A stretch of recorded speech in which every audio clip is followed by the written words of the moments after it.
अकेली गे भोरे भोरे जान काहे रोबोही अकेली। रात दिल ठेले रे छोड़ा रात दिल ठेले सामान गलोय फले रे रात दिल ठेले सामान गलोय फले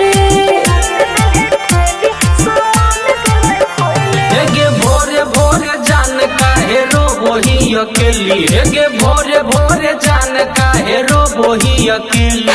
रात दिल ठेले रे छोड़ा रात दिल ठेले सामान गलोय फले रे रात दिल ठेले सामान गलोय फले।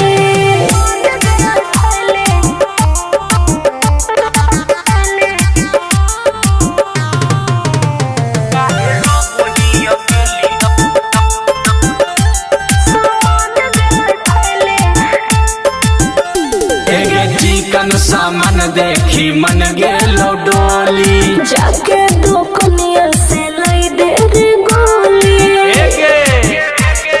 ठेल के मुआ देबो।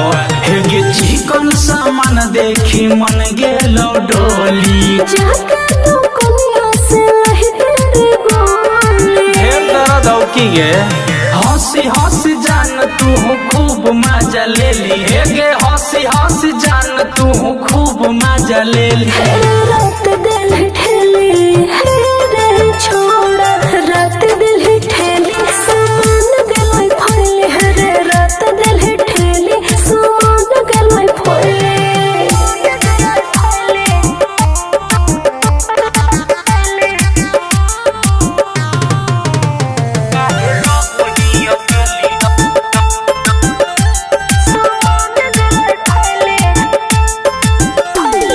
चढ़ल जवानी तोर मारो हिलो रे कोई सुनो कोई है कि सुख हो ठोर रे काट के भिंगा देबो।